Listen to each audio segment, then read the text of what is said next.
Welcome back to the Wizard's Lair podcast, where we break down every episode of Wizards of Waverly Place. This is episode 8. I'm Daphne, and I'm with my husband, Xander.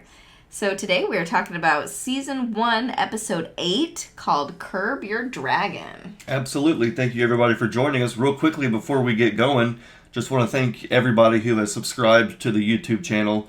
We are starting episode 8 with 11 subscribers, so please, if you're watching and you like these videos, you like Wizards, and you want more content, please be sure to like this video. Yes. And subscribe to our channel. Help us to continue having more subscribers than we do episodes. Yes, let's keep that trend up. That would be really fun. And then also, of course, if you want, you can also follow at the Wizards Lair podcast on Instagram.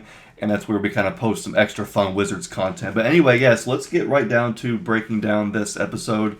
Of course, we've been having a lot of fun rewatching the series, and this is our way to kind of look further into each episode, kind of dig through the magic and the lore of the show, and pretty much just have a good time. Yeah. So, do you want to give us a quick overview of the episode? Yes. So kind of the main story of this episode is Alex buys a dog that turns out to be a dragon disguised as a dog for Justin, kind of after letting him know that it was her fault that his childhood dog ran away, which he did not know. So apparently she's been harboring some guilt over that.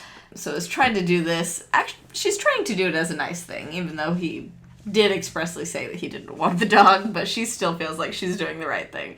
So that's kind of the main story that we follow. There's not really any, side plots this time.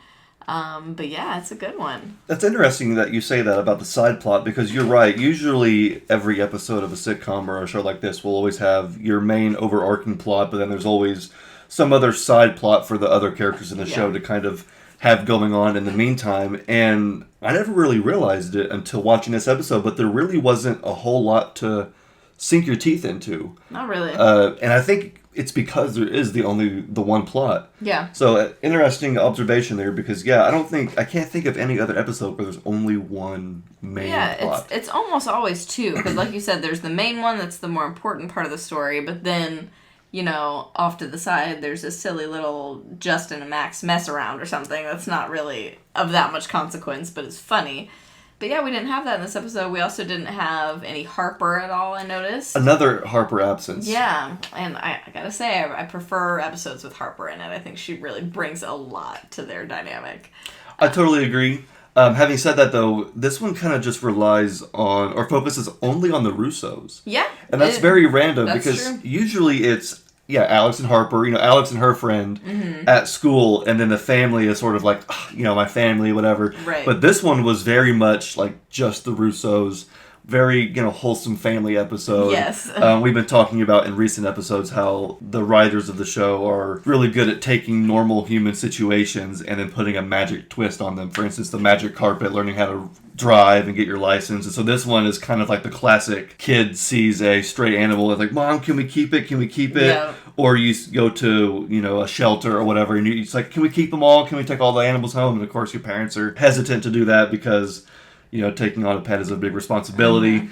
And of course, in true Wizards fashion, there always has to be a twist with it. And so we'll get into that. But yeah, so the episode opens up during a wizard lesson. The kids are studying a new spell.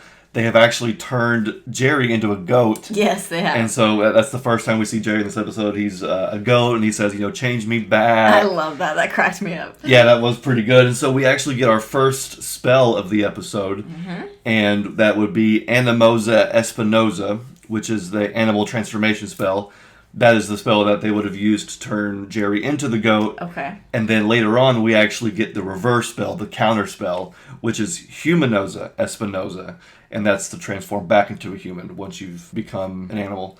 But it seems as if once you transform and I could be getting this wrong, even though we did just watch it, but it seemed like whenever you use the spell, you could use the spell on yourself to turn yourself into an animal. Right. But it seemed like somebody else had turned you back. Was that correct, or am I wrong on that?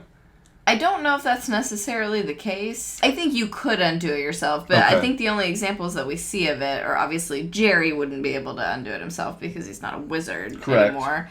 Max, later on in the episode, I guess theoretically could have, I think, but since Alex is the one that did it to him, she's the one that reverses it. But I don't think they necessarily specified that you can't be the one to reverse it. Well, Alex is the one that turns herself into a cat, which ends up becoming a tiger. Right. And so I'm assuming she uses Animoza Espinoza. Mm-hmm. But then how does she get back from being a tiger into human?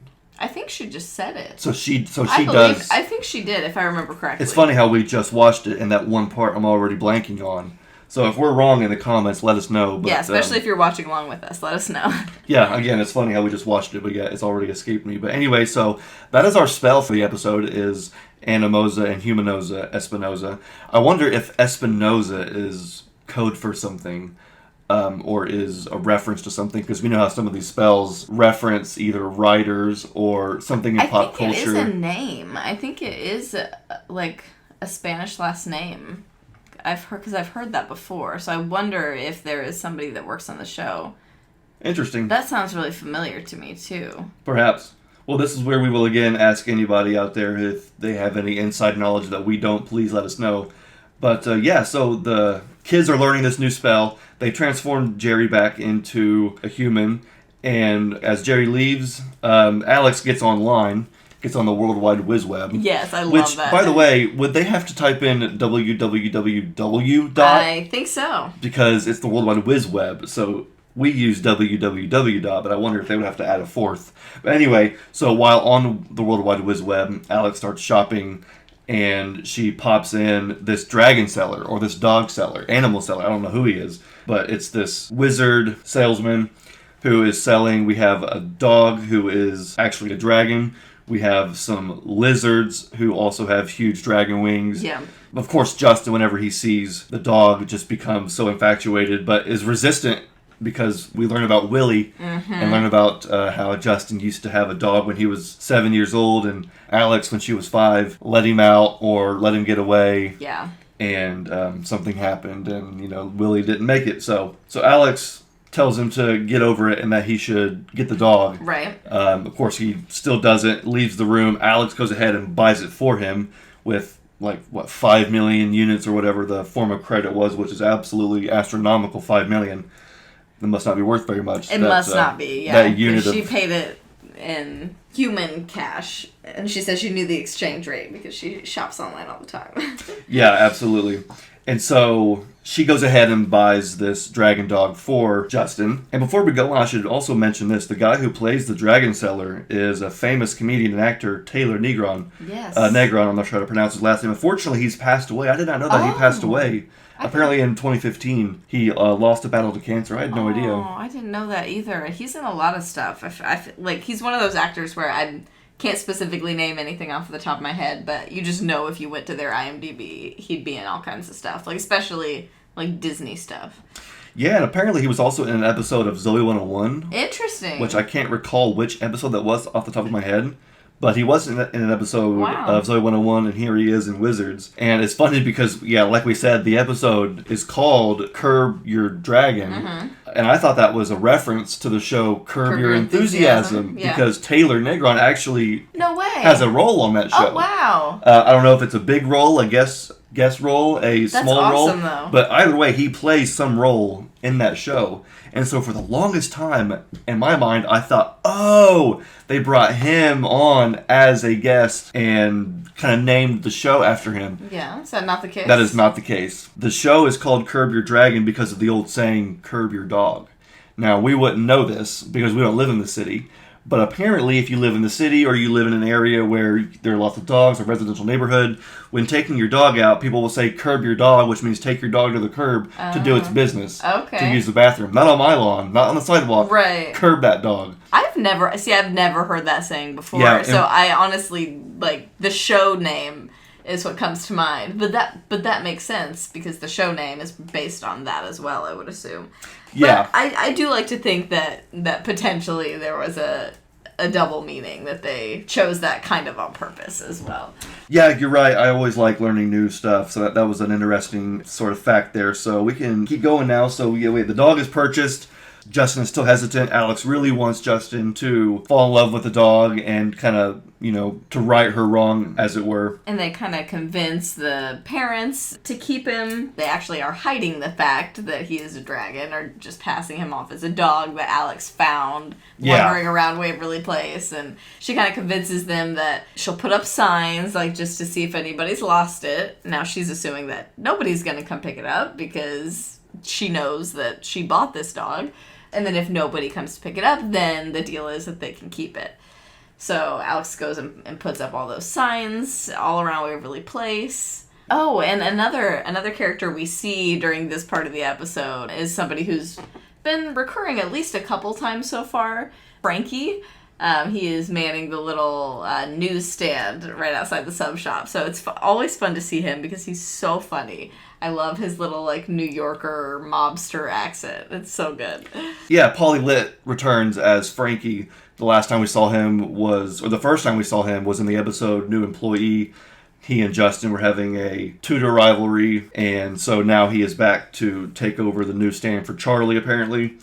And Justin and Max come out with Dragon, and Frankie just so happens to say, hey, does he play fetch? Oh, no. And throws a tennis ball in the air, and Dragon just takes off running, flies through the air, snags the ball out of thin air, and lands.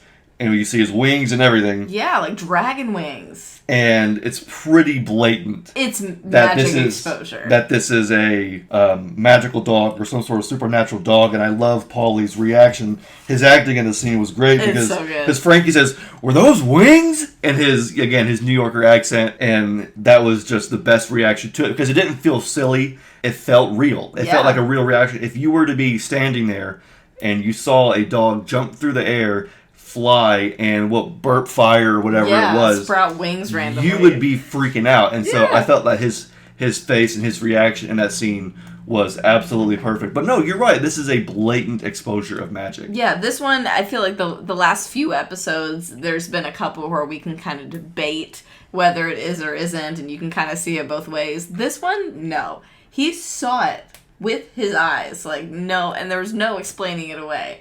And yet, somehow, they kind of explain it away, and somehow he's okay with it.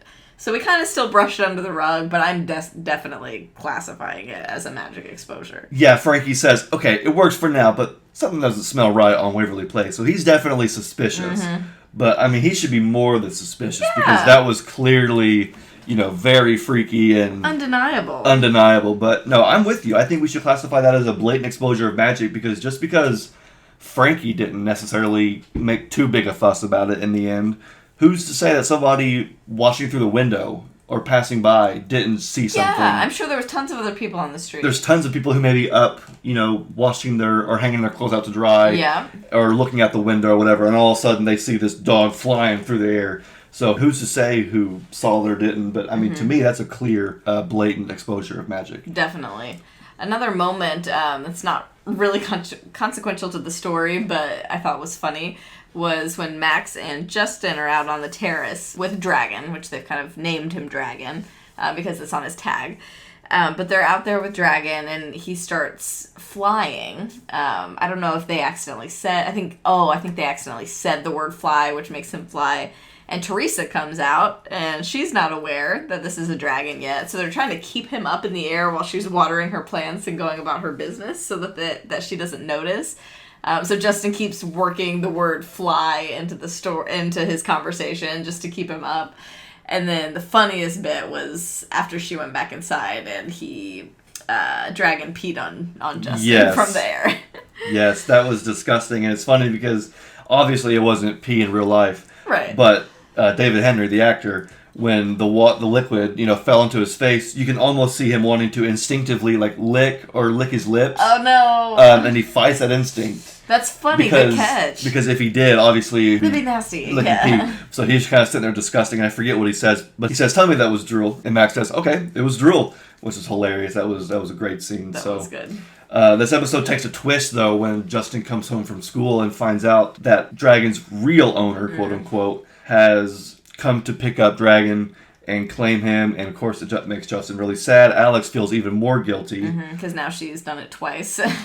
Yeah, exactly. So her track record isn't too strong right now. And so she goes to Frankie to find out that there is actually a dog show in town where the dog seller has taken Dragon possibly.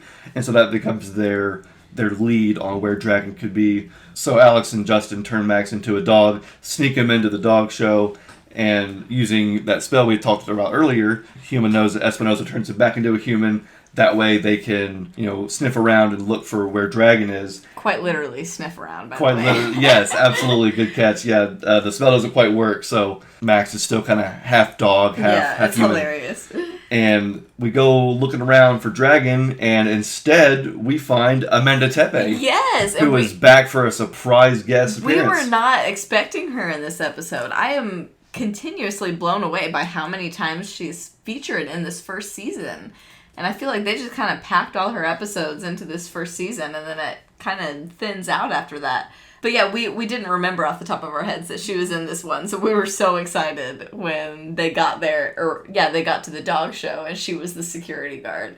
Because you guys know she's our favorite, and this episode even just further confirms my theory that she is magical at the very least, and if not, someone like Crumbs himself. Yeah, it's crazy how often she appears in the show. I forgot how back to back to back it was. In my mind, it was always like spread out a little bit, and her being around was more of a subtle sort of inside joke, but I'm realizing now during this watch through that it was actually pretty back to back to back. It was very in your face that they were having her come back and play different roles, which I love. I think she did great, and she still does great. So yeah, she plays a security guard.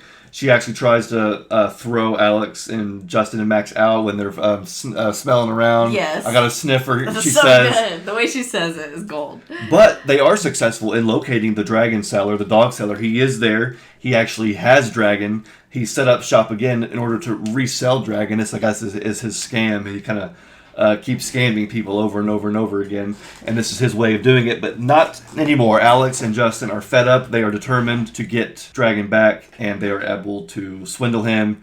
And it's kind of surprising and kind of shocking how Alex was able to do it, because all she had him do was walk like 2 feet. Yeah. And then take a carrier that had an obviously lighter dog inside. Right. Obviously the beagle or whatever dog Dragon would weigh way more than that little quote-unquote rat they had in the carrier.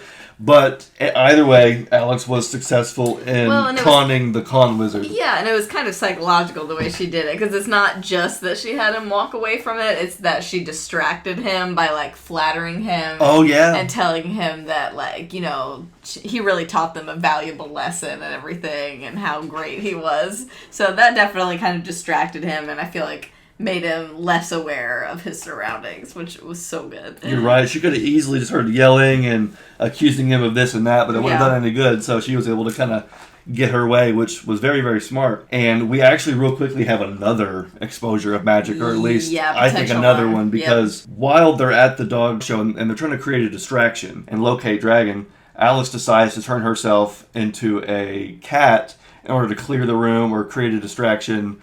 And she turns into a giant tiger, and everybody sees it happen right before their eyes, freaks out, and immediately leaves.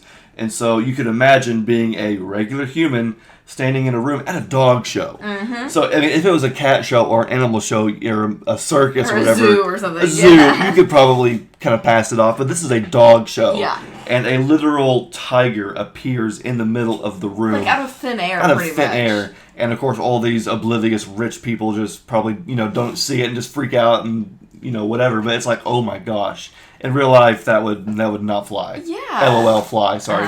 Good one. But no, I personally think that we could classify this one as a magic exposure as well. Yeah, this one I think is also pretty blatant. I mean, we've done our best at trying to balance these in the last episodes. I mean, we actually haven't added any to our list since episode 1. Yeah, which surprises me, honestly. Congrats to the Russos for going 6-7 episodes without blatantly exposing magic. Yeah, and then doing it twice back to back in the same episode this time. Now they're catching up because we go from 1 to 3. But yeah, this is definitely an exposure of magic. However, Amanda is not affected. That's true. She is not affected and by... so that makes me also think that either she's really, really tough, sure, But maybe she's also a wizard. Yeah, because she was not She saw it. concerned by the tiger in the room at all. Yeah, the dragon seller says, "Kid, I know it's you." So he wasn't fooled. Right. So maybe Amanda, being a wizard, also knew, and therefore she wasn't, threatened at all either. I think it's that's really probably weird. true. But Bob comes in, this other security guard, And he's scared. immediately leaves. Yes. Immediately leaves. So who knows what? Maybe she's a really tough gal. She could be. But maybe she's a wizard. Maybe she's Crumbs. Who knows? Yes, share your Amanda Tepe theories with us in the comments. But all is well. Again, they're able to swindle the con artist, and they take Dragon home, and they live happily ever after. Except we never see Dragon ever again. Ever again, no. He never returns. We never hear anything about him. Actually, I think Max brings him up at some point. Really? Max, I forget what episode it was, but Max, I think, references the fire-breathing dog or mentions Dragon the dog in a future episode. We'll have to keep our eyes and ears out for that one. That's the only callback, but we never see him in any other episodes ever again. And so I'm kind of trying to theorize on what could have happened to Dragon. I mean, at the very end of the episode, even though they have just decided as a family to keep him, he then immediately... Farts and flies? Yeah, that. And, is shooting fire everywhere and, this horrendous fart cloud that's apparently smells so bad. Teresa's disgusted, yeah. Yeah, and then he, flies while breathing fire up the stairs. And so maybe that was just too much. Maybe she agreed to it at first when she thought it'd be more harmless. But after that, she was like, no, he's got to go. I agree 100%. I think that because she was at the very end, the last thing we hear from her is how she's not entirely too... I mean, she seems like she is happy, like she's compromised. Yeah. But then, yeah, you're right. As soon as it's all said and done, she kind of realizes, oh, no, this is going to be too much.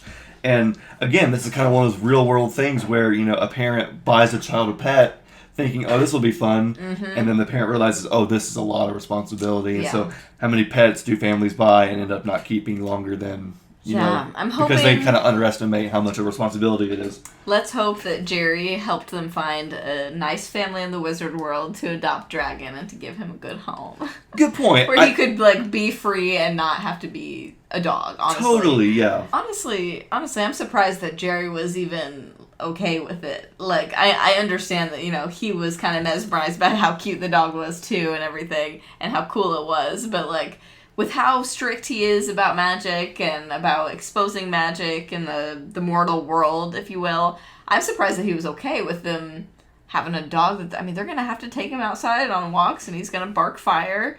Oh, yeah. And, I'm surprised he was even okay with that. I think that maybe that's one reason, too. Maybe Teresa was fed up with him because of, mortal reasons. Right. Whereas Jerry was fed up with him because of wizard reasons. Look, this is a liability. This is going to get us in trouble. This is going to, if not hurt somebody, it's going to expose us. That could be bad for my family, bad Absolutely. for my kids. So I bet it was a combination of that. And it's funny because Justin must have repressed that, because I feel like Justin would have been super depressed after that. Once he had Dragon, lost Dragon, got Dragon back again, and then had to give him up. And he was very emotional about the whole thing. He was still emotional about his old dog from his childhood. So, yeah, poor thing. He must have, like you said, he must have kind of repressed this after that. Maybe that's why we never talk about him again. Maybe the family has decided, collectively, to just not bring up Dragon so as not to upset Justin. It's a sore subject. So. Yes. Yeah, absolutely. Well, I'll tell you what, that's pretty much all I have for the breakdown. So, again, it was just one storyline this time. Right, so a little more simple, bare bones episode this time. Our focus was on the siblings this time, which was really cool because we got to see Alex, Justin, and Max working together. You're right. Because usually, like we mentioned earlier, there are two stories and the siblings are separated having their own adventures. And if they are involved in the same timeline, they're working against each other a lot of times. Or they're always arguing, yeah. Exactly. Whereas this time, they actually were kind of, all three of them were in just about every scene and were working together to solve this problem. So that was fun. They're still siblings, so they're still the typical sibling dynamic. But yeah, that was a fun one. Yeah, absolutely. And again, the fact that Alex is actually, again, going out of her way to help Justin, this is something that we will never see again. It's oh my gosh, it's a miracle. But Alex, yeah, she's known for being very selfish and very inward thinking and we actually see her feeling guilt and having emotions and wanting to right her wrong. Yes, which in typical Alex fashion, though, she does kind of go about it the wrong way, but at least the intentions were good this time. Right, exactly. And it was a success. In the end, everything was all said and done. Everything was good, so that's good.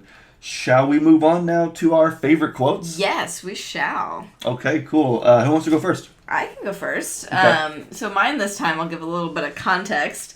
There was a whole bit where Alex is kind of making fun of Justin because he cries every time we bring up Willie. Is that the old dog? Yeah. Every time, but he blames it on his allergies every single time. And then he proceeds to do it, not 30 seconds after she accused him of it. But so, yeah, he starts tearing up, and she was like, oh, but it's your allergies, huh? And he goes, I'm allergic to sadness. I'm allergic to... Yes, for sure. That's a good quote. Yeah. I'm allergic to sadness. Yeah, the delivery on that was He was perfect. like, I am sticking to this story, dang it. Yes, this is my story. I'm sticking with it, and you can't change my mind.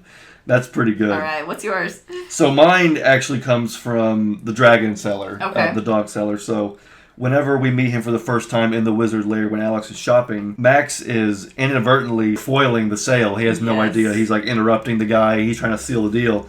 He turns to him and says, here, kid, here's a roll of quarters. Knock yourself out. Oh my gosh, And I feel like I already forgot that quote. That's Max so good. says, with what? And he goes, the quarters. Wow, And it I was almost feel like so that funny. that moment kind of went over my head. That's so funny. Yeah. Here's a roll of quarters, kid. Knock yourself out. With what? The quarters. That's hilarious. And again, it was the delivery on yeah, that too. So. that comedian did such a great job. I love the guest actors that they get in this show. Like, we really, over these few seasons, we really do get a lot of really good and really famous comedians, honestly, that cameo in this show. So I love to see that. Yeah, you know what's funny? What? When he's trying to sell Dragon to the Russos, he says, I will even throw in a tomato slicer and a free smoke detector. Yes. And he never gives them to them. No, he does not. He flashes out before he even gives them to him. So true.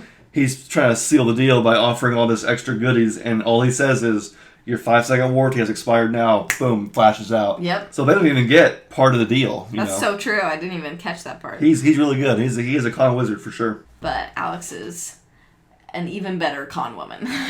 Yeah, you're right. Okay, well, I think that's about it for this episode. Like we said, it was a pretty straightforward one, but let us know in the comments what your thoughts were, if you had a favorite quote. And again, if you're watching this and you're not subscribed yet, definitely do that now and give us a like to let us know that you want us to keep going. And we'd love to hear your thoughts. Yes, thank you guys so much. We will see you in episode 9 of the Wizard's Lair podcast. My name is Xander. My name is Daphne. Peace out. See ya.